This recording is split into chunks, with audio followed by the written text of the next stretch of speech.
Hello, everyone. Dan back here for week 4 of football. At this time, we got the Longhorns versus Louisiana Monroe, and the Cowboys versus the Ravens, which really tales of two extremes, I must say. These two teams are on completely different trajectories here. So I'll start with the Longhorns, who are the ones that first played. So week 4 against Louisiana Monroe, Manning Mania is here. Manning was named the starter because Ewers got injured again last week. And so a lot of hype going into what is a cupcake match, essentially, but still. So game starts off. At this point, I'm just kind of accepting the shaky starts from Texas. I don't know if it's actually that their starts are shaky or if it's just that I'm nervous at the start of a game, and so every little small thing that doesn't go well, I overreact to. But either way, it hasn't really been an issue, though I'm still kind of nervous about like harder opponents like Oklahoma and Georgia coming up here, taking advantage of that. But either way, so get into the game, and I'm going to preface everything I say by saying it is Louisiana Monroe. It's a cupcake match. We shouldn't get like too crazy excited or anything. So yeah, just put it into mind. It's a group of 5 opponent. It's a group of 5 opponent that's not as good. With that said, oh my God, Archie is crazy. Just like he just chucks it, and it goes to a crazy rainbow, and it makes it to the receiver. It is so just wow. The Longhorns were amazing that day. Like I said, Archie was awesome. The O-line was fantastic, both in the sense of like giving open space for the runner to run and for giving Manning time in the pocket to throw. The run game, as always, still is great. It was solid 5 yards every single time. The defense was also really great. And granted, again, Louisiana Monroe, I wrote down here on my notes, defense was crazy, stuffing Booty every time, because Louisiana, as an aside, Louisiana Monroe's quarterback was named, his name is General Booty, and that's really funny to me, and I kept making jokes about it with my friends. Really, just a fun, that was really entertaining. So, but like, yeah, the defense was awesome. And so it was like 28-0 midway through the second quarter. So, yeah, that happened. So, yeah, like I said, 28-0 midway through the second quarter. It should be just kicking back, smooth sailing. And why is Louisiana Monroe in the red zone? Why are you not letting them take the touchdown? For the love of God, don't let them get a field goal. Oh, no. Oh, no. So, at halftime, we decided to evoke the 28-3 curse, and so now I'm panicking and on pins on needles for what should be like an easy game, but now I'm scared because that's the score you don't want to have going to the half. That's the score of like way too far ahead, so far ahead that you're feeling comfortable, but not far ahead enough to where it's actually not insurmountable. So I was not liking that, and then so I'm again on pins and needles going to third quarter. We get a touchdown. Good. We stop them. They stopped us, but we pin them at the goal line, and they get a safety. Or we get a safety, and yeah. Immediately afterwards, touchdown. All right, I'm breathing easier. So yeah, from that point on, it was just like garbage time. Just like relax, take it all in. It was like 50-something to 3, 60-something to 3. Something like really large like that, and just a very solid victory for the Longhorns. And they need these solid victories. And like going through it, yeah, Arch had a lot of stuff where like he's very clearly not the starter. Like he makes poor decisions, he gets interceptions and sacks. Quinn's definitely the guy to start in the Red River if he's healthy. But like I said, a very good game. We did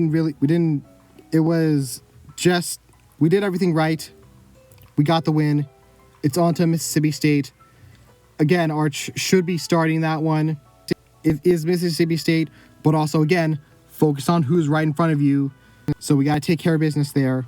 And just all around, it's looking good for the Longhorns right now. So now to talk about not the Longhorns in college football.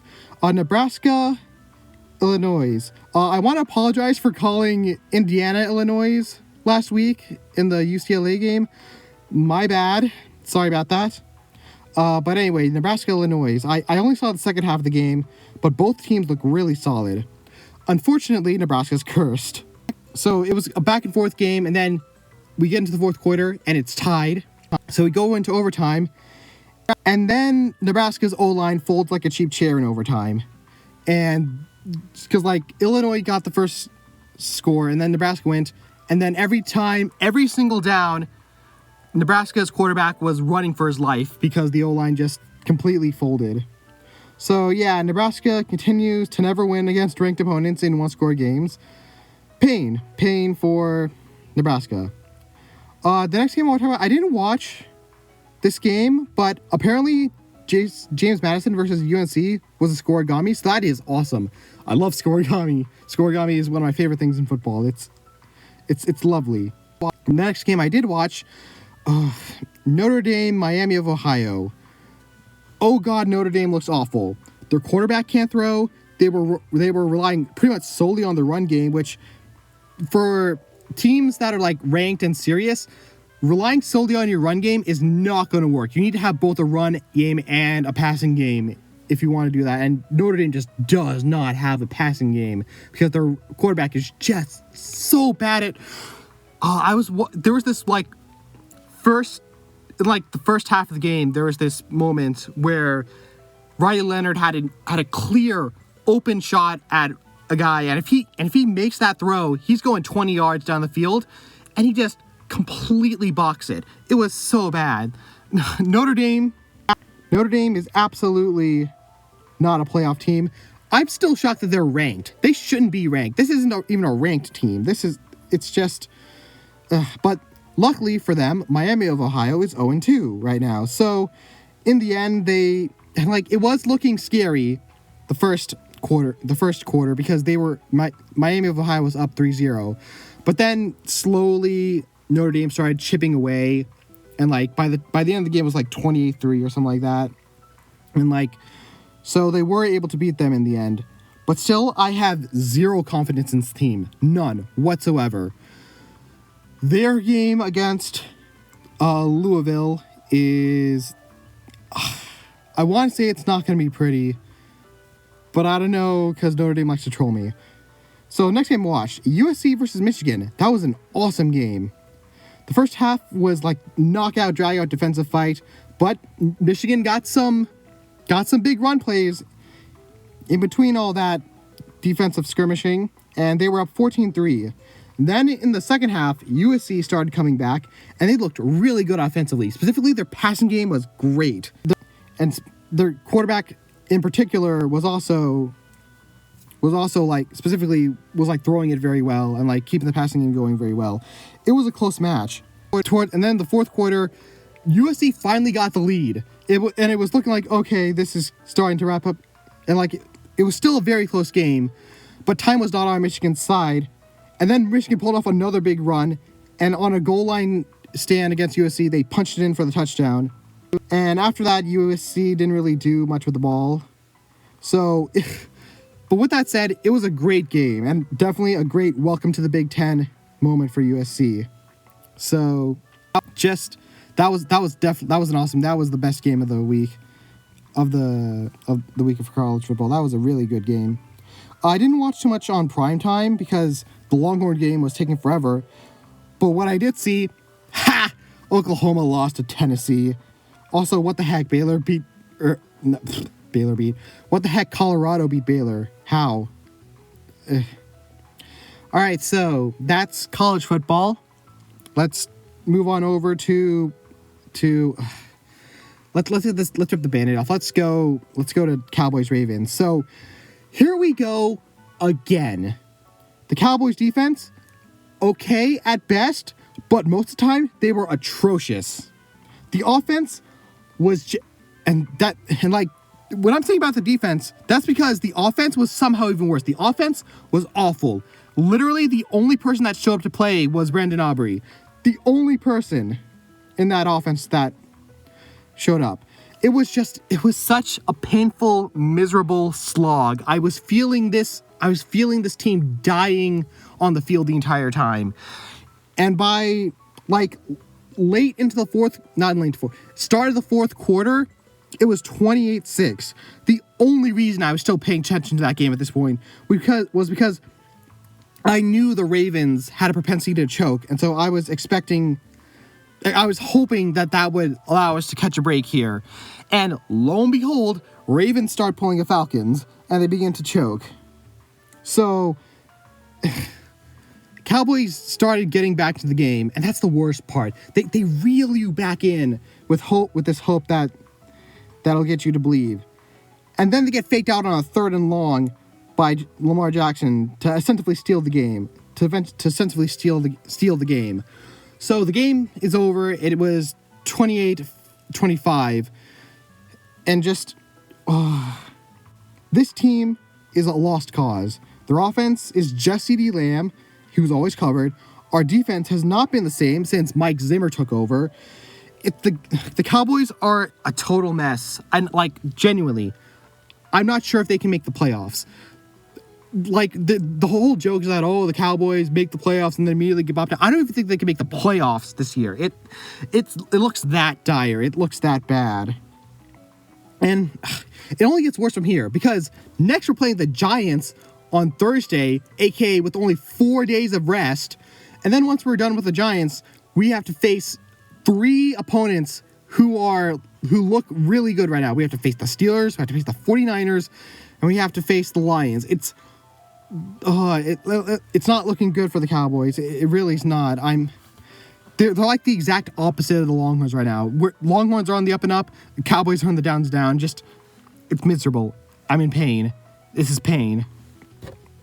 So, that was the Cowboys. I guess I didn't really watch any other games outside of the Cowboys-Ravens ones this week, not gonna lie, because I have school stuff, and I have another video that I'm really excited that I'm working on right now that I decided to prioritize.